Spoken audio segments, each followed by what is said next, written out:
Olá pessoal, tudo bem com vocês? Bom, para quem não me conhece, meu nome é Mariana e hoje daremos sequência à nossa leitura da Bíblia inteira em um ano. Já estamos no dia 82 e vamos seguir a partir de Números 36, que diz o seguinte: A lei da herança das mulheres, o caso das filhas de Zelofeade. Os chefes de família do clã de Gileade, filho de Maquir, neto de Manassés, que pertenciam aos clãs dos descendentes de José, foram falar com Moisés e com os líderes, os chefes das famílias israelitas, e disseram: Quando o Senhor ordenou ao meu senhor que, por sorteio, desse a terra como herança aos israelitas, ordenou que vocês dessem a herança de nosso irmão Zelofeade às suas filhas. Agora suponham que elas se casem com homens de outras tribos israelitas. Nesse caso, a herança delas será tirada da herança dos nossos antepassados e acrescentada à herança da tribo com a qual se unirem pelo casamento. Quando chegar o ano do jubileu para os israelitas, a herança delas será acrescentada à da tribo com a qual se unirem pelo casamento, e a propriedade delas será tirada da herança da tribo de nossos antepassados. Então, instruído pelo Senhor, Moisés deu esta ordem aos israelitas: A tribo dos descendentes de José tem razão. É isto que o Senhor ordena quanto às filhas de Zelofeade. Elas poderão casar-se com quem lhes agradar, contanto que se casem dentro do clã da tribo de seu pai. Nenhuma herança em Israel poderá passar de uma tribo para outra, pois todos os israelitas manterão as terras das tribos que herdaram de seus antepassados. Toda filha que herdar terras em qualquer tribo israelita se casará com alguém do clã da tribo de seu pai, para que cada israelita possua a herança dos seus antepassados. Nenhuma herança poderá passar de uma tribo para outra, pois cada tribo israelita deverá manter as terras que herdou. As filhas de Zelofeade fizeram conforme o Senhor havia ordenado a Moisés. As filhas de Zelofeade, Maalá, Tirza, Ogla, Milca e Noa, casaram-se com seus primos paternos, dentro dos clãs dos descendentes de Manassés, filho de José, e a herança delas permaneceu no clã e na tribo de seu pai. São esses os mandamentos e as ordenanças que o Senhor deu aos israelitas por intermédio de Moisés nas campinas de Moabe, junto ao Jordão, frente a Jericó. Deuteronômio 1. A ordem para partir de Horebe. Estas são as palavras ditas por Moisés a todo o Israel no deserto, a leste do Jordão, na Arabá, defronte de Suf, entre Parã e Tofel, Labã, Azerote e Dizaabe. Em 11 dias se vai de Horebe a Cades Barneia pelo caminho dos montes Seir. No 40º ano, no primeiro dia do 11º mês, Moisés proclamou aos israelitas todas as ordens do Senhor acerca deles. Isso foi depois que ele derrotou Seom, rei dos amorreus, que habitava em Esbom, e em Edrei derrotou Og, rei de Bazã, que habitava em Asterote. A leste do Jordão, na terra de Moabe, Moisés tomou sobre si a responsabilidade de expor esta lei. O Senhor, o nosso Deus, disse-nos em Horebe: Vocês já ficaram bastante tempo nesta montanha. Levantem acampamento e avancem para a serra dos amorreus. Vão a todos os povos vizinhos na Arabá, nas montanhas, na Cefelá, no Negueb e ao longo do litoral, a terra dos cananeus e ao Líbano, até o grande rio, o Eufrates. Ponho esta terra diante de vocês. Entrem e tomem posse da terra que o Senhor prometeu sob juramento dar aos seus antepassados, Abraão, Isaque e Jacó, e aos seus descendentes. A nomeação de líderes. Naquela ocasião eu disse a vocês: Não posso levá-los sozinho. O Senhor, o seu Deus, os fez multiplicar-se de tal modo que hoje vocês são tão numerosos quanto as estrelas do céu. Que o Senhor, o Deus dos seus antepassados, os multiplique 1000 vezes mais e os abençoe, conforme prometeu a vocês. Mas como poderei levar sozinho as suas cargas, os seus problemas e as suas disputas? Escolham homens sábios, criteriosos e experientes de cada uma de suas tribos, e eu os colocarei como chefes de vocês. Vocês me disseram que essa era uma boa proposta. Então convoquei os chefes das tribos, homens sábios e experientes, e os designei para chefes de 1000, de 100, de 50 e de 10, além de oficiais para cada tribo. Naquela ocasião, ordenei aos seus juízes: atendam às demandas de seus irmãos e julguem com justiça, não só as questões entre os seus compatriotas, mas também entre um israelita e um estrangeiro. Não sejam parciais no julgamento. Atendam tanto o pequeno como o grande. Não se deixem intimidar por ninguém, pois o veredito pertence a Deus. Tragam-me os casos mais difíceis e eu os ouvirei. Naquela ocasião, eu ordenarei a vocês tudo o que deveriam fazer. A expedição de reconhecimento da terra. Depois, conforme o Senhor, o nosso Deus, nos tinha ordenado, partimos de Horebe e fomos para a Serra dos Amorreus, passando por todo aquele imenso e terrível deserto que vocês viram, e assim chegamos a Cades Barneia. Então eu disse a vocês: vocês chegaram à terra dos amorreus, a qual o Senhor, o nosso Deus, nos dá. Vejam, o Senhor, o seu Deus, põe diante de vocês esta terra. Entrem na terra e tomem posse dela, conforme o Senhor, o Deus dos seus antepassados, disse a vocês. Não tenham medo nem desanimem. Vocês todos vieram dizer-me: mandemos alguns homens à nossa frente em missão de reconhecimento da região, para que nos indiquem por qual caminho subiremos e a quais cidades iremos. A sugestão pareceu-me boa, por isso escolhi 12 de vocês, um homem de cada tribo. Eles subiram a região montanhosa, chegaram ao vale de Escol e o exploraram. Trouxeram alguns frutos da região com o seguinte relato: essa terra que o Senhor, o nosso Deus, nos dá é boa. A rebelião contra o Senhor. Vocês, contudo, não quiseram ir, se rebelaram contra a ordem do Senhor, o seu Deus. Queixaram-se em suas tendas, dizendo: o Senhor nos odeia. Por isso nos trouxe do Egito para nos entregar nas mãos dos amorreus e destruir-nos. Para onde iremos? Nossos compatriotas nos desanimaram quando disseram: o povo é mais forte e mais alto do que nós. As cidades são grandes, com muros que vão até ao céu. Vimos ali os Enaquins.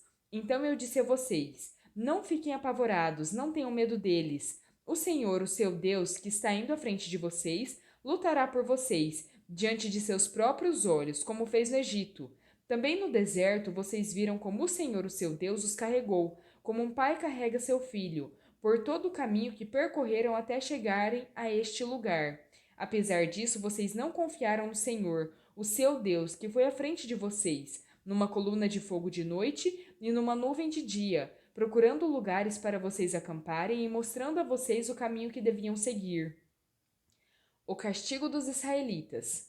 Quando o Senhor ouviu o que vocês diziam, irou-se e jurou: ninguém desta geração má verá a boa terra que jurei dar aos seus antepassados, exceto Caleb, filho de Jefoné. Ele a verá e eu darei a ele e a seus descendentes a terra em que ele pisou, pois seguiu o Senhor de todo o coração. Por causa de vocês, o Senhor irou-se contra mim e me disse: você também não entrará na terra, mas o seu auxiliar, Josué, filho de Nun, entrará. Encoraje-o, pois ele fará com que Israel tome posse dela.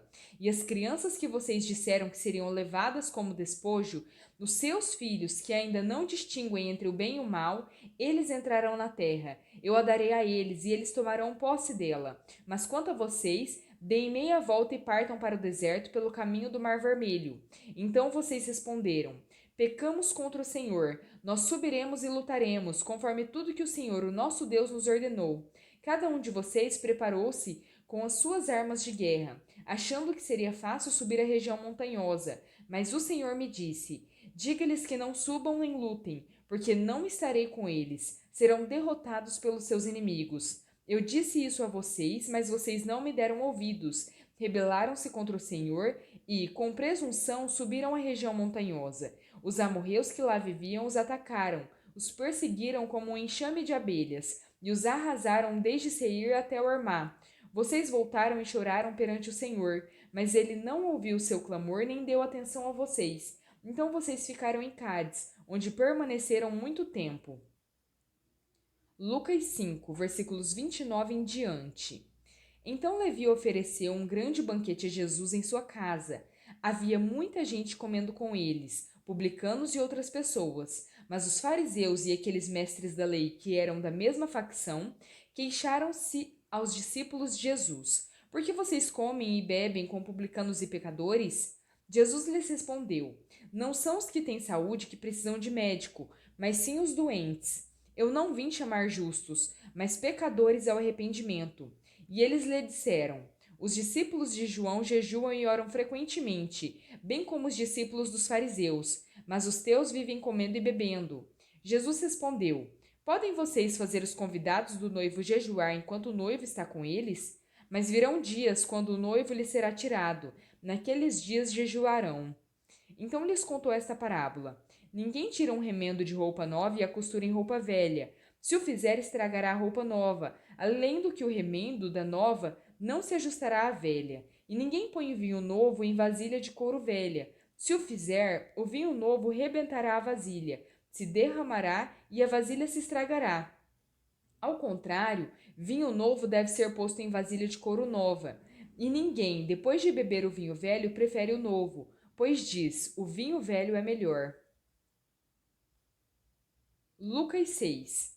Certo sábado, enquanto Jesus passava pelas lavouras de cereal, seus discípulos começaram a colher e a debulhar espigas com as mãos, comendo os grãos. Alguns fariseus perguntaram: Por que vocês estão fazendo o que não é permitido no sábado?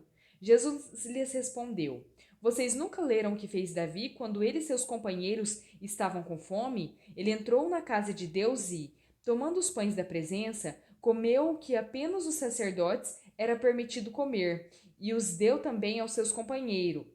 Então ele lhes disse: O filho do homem é senhor do sábado. No outro sábado ele entrou na sinagoga e começou a ensinar. Estava ali um homem cuja mão direita era atrofiada. Os fariseus e os mestres da lei estavam procurando um motivo para acusar Jesus. Por isso o observavam atentamente, para ver se ele iria curá-lo no sábado. Mas Jesus sabia o que eles estavam pensando, e disse ao homem da mão atrofiada: Levante-se e venha para o meio. Ele se levantou e foi.